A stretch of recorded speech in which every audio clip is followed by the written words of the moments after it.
about 4.5 years ago now, I became a born-again Christian. And I know that's not a remarkable thing just in itself, that the Lord would love me and save me just like anyone else. But maybe for a couple of reasons, it was and it has been remarkable.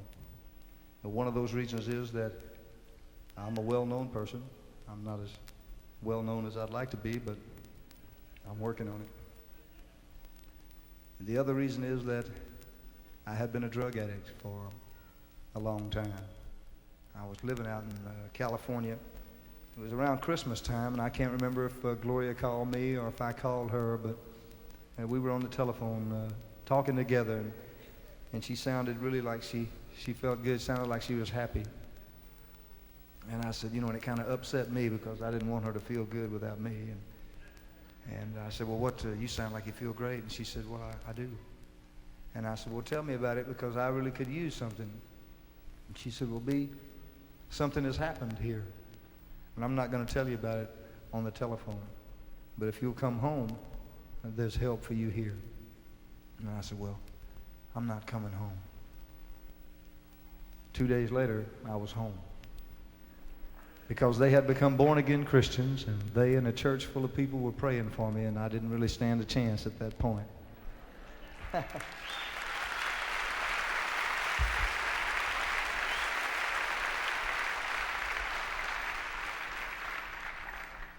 Anyway, I walked into this guy's house, and I felt the same peaceful feeling, and in his house I saw the same glow around his wife and his kids,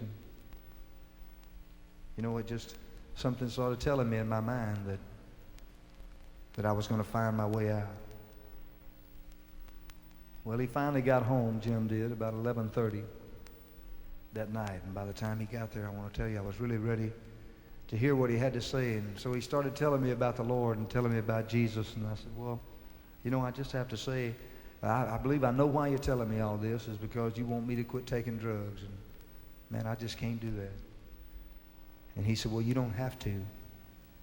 And I said, He said, man, I'm telling you that there's a real and true and living God up there who sent his only son to die for you so that you don't have to do anything but just come as you are and let Jesus do the rest. Well, it sounded so real to me. And I guess my heart was just ready, but it sounded so real to me. And I just bowed my head before the Lord. And I told him that I believed in him, and I asked his son Jesus to be my Savior. And I got born again. But I think I went a step further. I just asked the Lord to let me remember every morning when I got up who I was and where I came from. And as I look in the mirror most mornings, I'm my own best testimony of Jesus Christ because I know that I should be dead.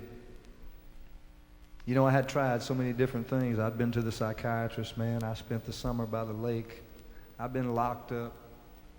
They came and got me, and I went and gave up. But nothing ever seemed to work.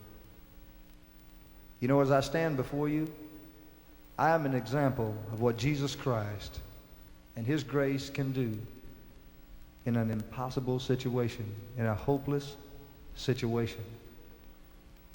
All my life I leaned on different things. When I was a kid, I leaned on my big brother, and as I grew older, I leaned on music and I leaned on drugs.